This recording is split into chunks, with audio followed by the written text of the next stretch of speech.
And I want to complete this set of examples by writing a general function to compute powers. Now you could do this with a loop as well, and you probably have, but I want to do it without. I want to find that recursive decomposition. So I want to compute b to the power n, and you just give me a value of b and I'll use that. And we know already we don't know how to compute powers like b to the 0.5, but it's fine to compute, I could compute something like 1/2 to the power 7 or 0.314 to the power 9. That's easy, as long as the exponent is an integer. And so I'll take as my base a double, because I can always multiply b times b times b times b. So what is that recursive decomposition? Let's see. B to the power of n, well, okay, I guess that's just b times b to the power n minus 1. And of course, as usual, b to the 0 equals 1. Now, to simplify things, if even though we're returning a double, we will just take, if you hand me a negative power, I'll just call that 0. A challenge for yourself is to see, especially in a nice recursive way, if you could make it work with negative values. It turns out the actual solution doesn't require very much more code, maybe one more line. If you're clever, it just requires a bit of conceptual twisting your mind into a pretzel, I guess. Okay, so how do I compute a power? Well, let's see. We'll start by working out these special cases, the base cases. So if n is equal to, well, if n is less than 0, then we give up. We just return 0. We don't know what to do about that. If n is equal to 0, well, anything to the power 0 is 1.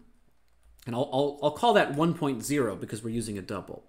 Otherwise, what do I want? Well, let's see. B to the power of n is just b times b to the power of n minus 1. And there I have it. It didn't even require much more than the version where I was computing powers of 3. Notice that when I call recursively the power function, I, of course, have to provide all of the arguments the function expects. If I want b to the power of n minus 1, I have to provide that in the arguments of the function. And then we'll try this out. We will start again with 3 to the power of 5.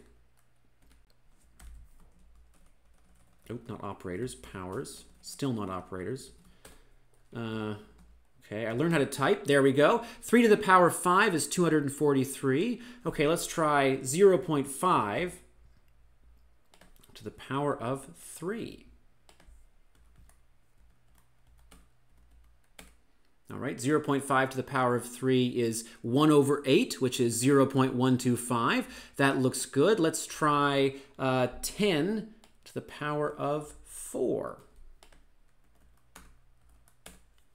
And it's 10,000, and we know that 10 to the power of 4 should have 4 zeros, and so 10,000 looks good. And so I have this nice, elegant, loop-free solution that uses recursion. Now, it's true that often coming up with some recursive way of writing a function isn't easy. If you can do that, and for some people just take naturally to being able to break a problem down recursively. You might notice, if you can do it, it might require a little bit of extra work beforehand to break the problem down, but it pays off because the code you have to write is so simple. And many of you by now are sick of wading through oceans of code, and so that might appeal to you a bit. A little bit more of an investment up front, and you end up with dead simple code. Code that's much easier to conceptualize, and maybe a little bit easier to debug. Although it's true that certainly if you have to trace through code that calls itself, that calls itself, that calls itself, you end up with a bit more of a mess being made in the tracing.